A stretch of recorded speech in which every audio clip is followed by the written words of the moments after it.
So you're being asked to perform for free. Offspin Media Friends presents So, You Want to Be a Professional Musician? Hosted by Rajesh Ravi. Hi, this is music producer and singer-songwriter Rajesh Ravi. Welcome to yet another episode of So You Want to Be a Professional Musician? And today we're going to be looking at a very common scenario in the music scene and something that I feel needs to be addressed. So, for the purpose of the first half of this episode, I'm going to assume you listening are a singer. And even if you're not a singer but an instrumentalist, there's something for you as well in the second half of the episode. So, listen patiently. So, where was I? Oh, yeah. You're a singer and someone has approached you. They want you to perform at some corporate event or private function or wedding, or maybe this is the owner of a restaurant or pub and wants you to perform. Maybe popular Hindi songs or English songs or whatever it is, but they want you to perform live. Not only do you have to sing, but you also have to play guitar, maybe get someone else to play guitar. Maybe they also want an accompanying keyboard player, and they definitely want a percussionist, typically a cajon player. So they want you to arrange for all of this, but they have no money. They have no money to pay you. They probably don't have any money to pay your instrumentalist as well. They're probably not going to take care of your travel back and forth from the venue. Maybe they'll give you food. Or best case scenario, they may be offering you peanuts. And I mean peanuts compared to whatever the going market rate is for live performances. So should you take up this gig? Well, the obvious answer is no. But here's the catch. This person tells you that while they can't pay you anything or close to nothing, you will get a lot of exposure.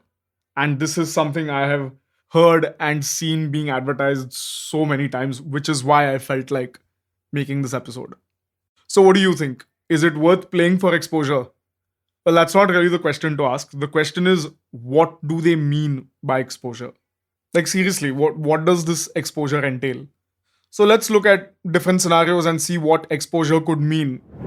So, the first type of scenario we look at is private events, whether it's a private party, a house party, a corporate event, wedding event, etc. Now, here exposure could mean that someone else at that party listens to you, likes you, and then approaches you with a private party or a private event of their own.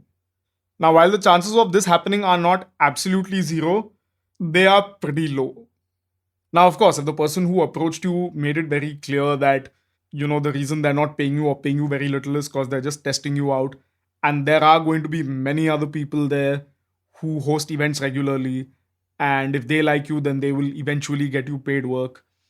I would still personally suggest you don't do it for free or even almost free because you still run a very high risk of none of this happening. However, if you're inexperienced and this is a market you're really looking to break into, I guess why you would want to say yes to something like this and take this chance, even though you know that you always run the risk of this leading to nothing. But if the person who's approached you is not this specific and this definitive about what they mean by the word exposure, that's a huge red flag. And I would personally suggest you not take this up. Because even if they've communicated their terms this clearly, again, according to all the knowledge I've gathered, there is still a very, very high chance that this person is bluffing and this might lead to no paid work in the future. And there's another type of live performing situation in which the word exposure literally means nothing. I'm talking of performing at public places like pubs, restaurants, shopping malls, or any other sort of public event. Over here, the word exposure absolutely means nothing. Because barring a handful of pubs, nobody at any of these events or any of these venues cares who the singer is. You have just been hired as a vendor to perform a service. For the customers at that pub or restaurant or for the people in a mall, you're as good as background music. People go to shopping malls to shop, people go to restaurants to eat, people go to pubs to drink. Of course, if they like your performance, you are going to get applause after every song that you perform. But again, what are the chances that this is going to lead to work in the future? That to paid work? Unless someone can guarantee you that some big time music composer or some really big music industry person is going to be there with the specific intention of discovering a new singer, does the word exposure even mean anything? And for these close to 0% opportunities, why would you not want to charge money for a very clear service that you're providing? And that's the key thing here. You are providing a service, you have to get paid. It's as simple as that. There is no other incentive in this. No singer sings cover songs night after night for artistic satisfaction. They do it for the money. And so should you. But what if you're an instrumentalist? What if you're an instrumentalist and you've been approached by a singer and the singer has no money to pay you? Now, if this is some very well established Bollywood playback singer asking you to play for free for once just because they want to test you out and from the second gig onwards you are going to get paid, now that's a chance worth taking. But if it's just a local pub or restaurant or mall singer, why would you want to play for them for free? Because again, this isn't some passion project, it's work. Again, clearly a service you are providing.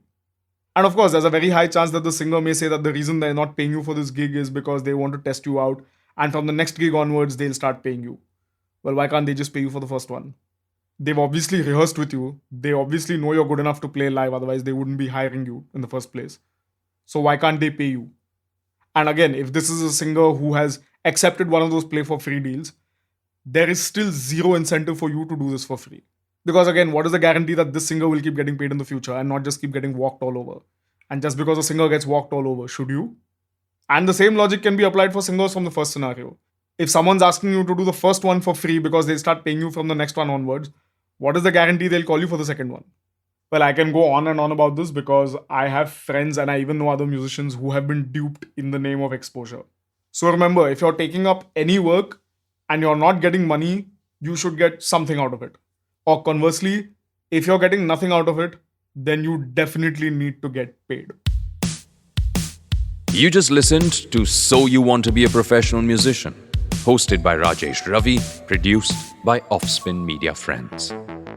This podcast is live pretty much everywhere, on Spotify, on Amazon Music, on Apple Podcasts, on Audible, on Gaana, on Saavn, on Wink, pretty much any other podcasting platform we could think of. Share it with a friend that you think just has to listen to this podcast. And if you don't mind, give the Offspin team a like, maybe a subscribe on their Instagram page. Keep listening to Offspin content and keep listening.